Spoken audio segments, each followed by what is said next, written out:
Good rising, sacred souls. I am very grateful for your presence in this moment.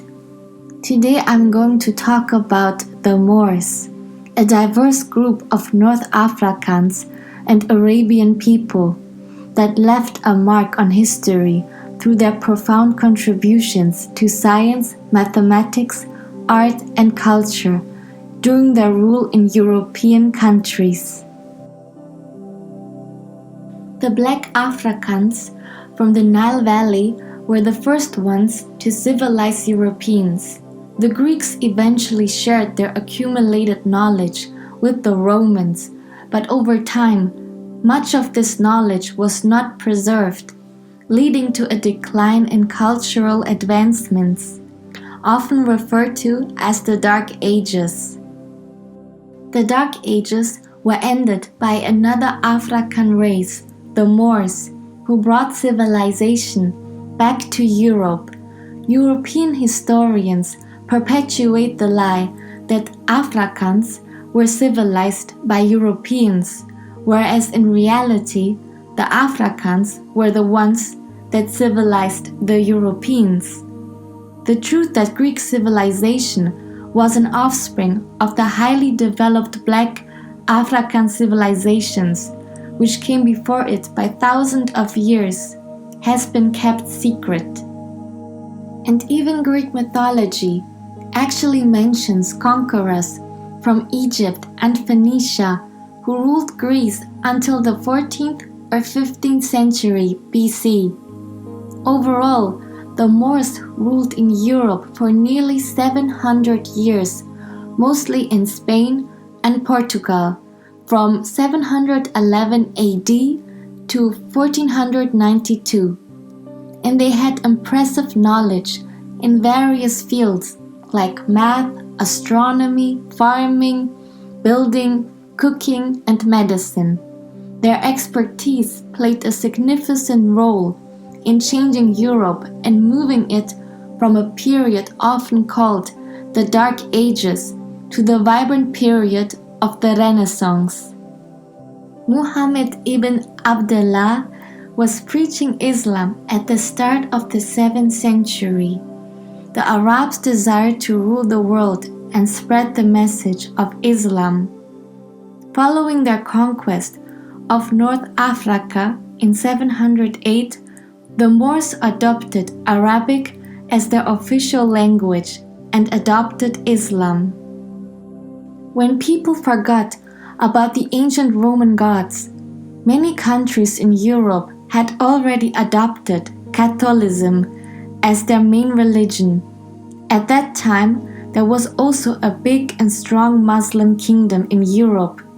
Even though these two religions sometimes had conflicts, they also talked to each other, worked together, and learned from each other in ways that might seem surprising today.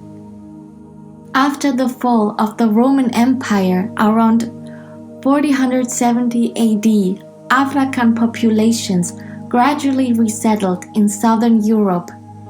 In 711 AD, a Moorish army led by General Tariq bin Abdullah bin Wanamu al-Sanati, also known as Tariq ibn Ziyad al-Gibral, went from Africa to Spain with 7,000 troops, defeating the Visigoths, who ruled Spain at the time.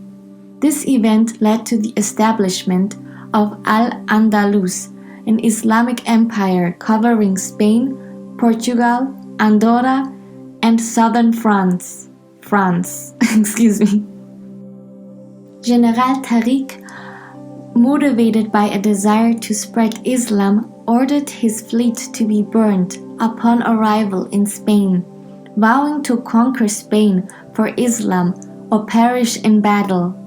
In August 711, he won a decisive victory against the Gothic king Roderick, rallying his troops with a speech before the battle. This event marked a significant historical moment in the Islamic influence on the Iberian Peninsula, which had lasting cultural and historical implications. In a relatively brief period, Muslim forces successfully conquered the entire Iberian Peninsula, and General Tariq emerged as the ruler of Spain. The significant presence of Afrakans from Morocco within the conquering army led to the coining of phrases such as the Moorish invasion of Spain. This historical context may explain why the term blackamoor still exists in the English language, a term that leaves no ambiguity about the ethnicity and color of the occupying forces in Spain.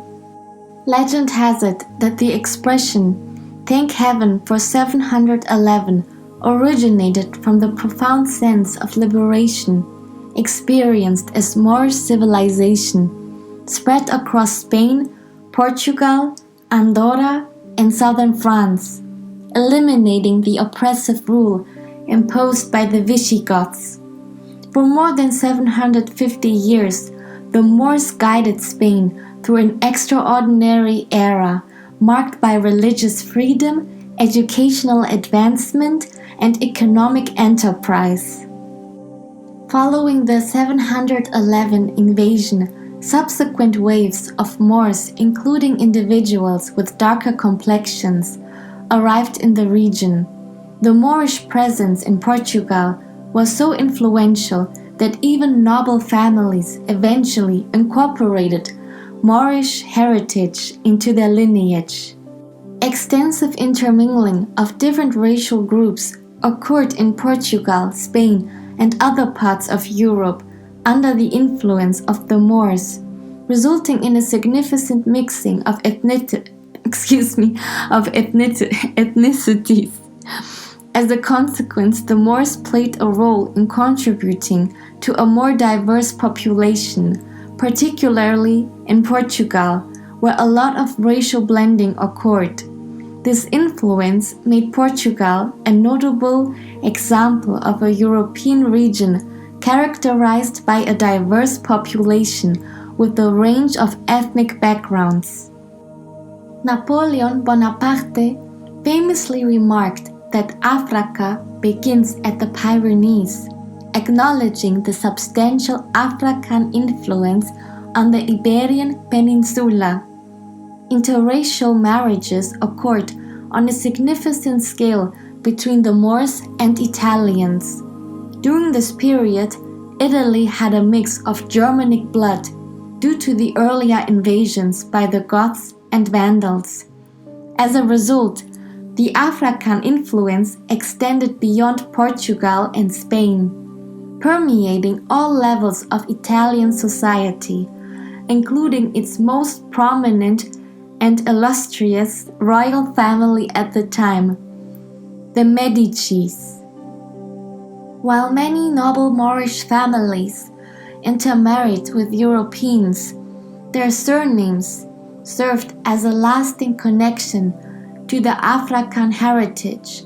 Family names like Moore, Morris, Morrison, Morse, Black, Morandi, Morisi, Negri, and Schwarz, the German word for black, all contain linguistic references to the African roots.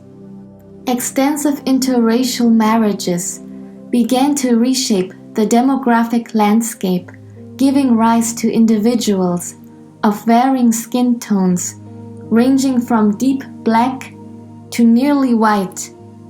The once distinctive black skin tone in Europe gradually faded over time as a result of the rising number of marriages between African and European people.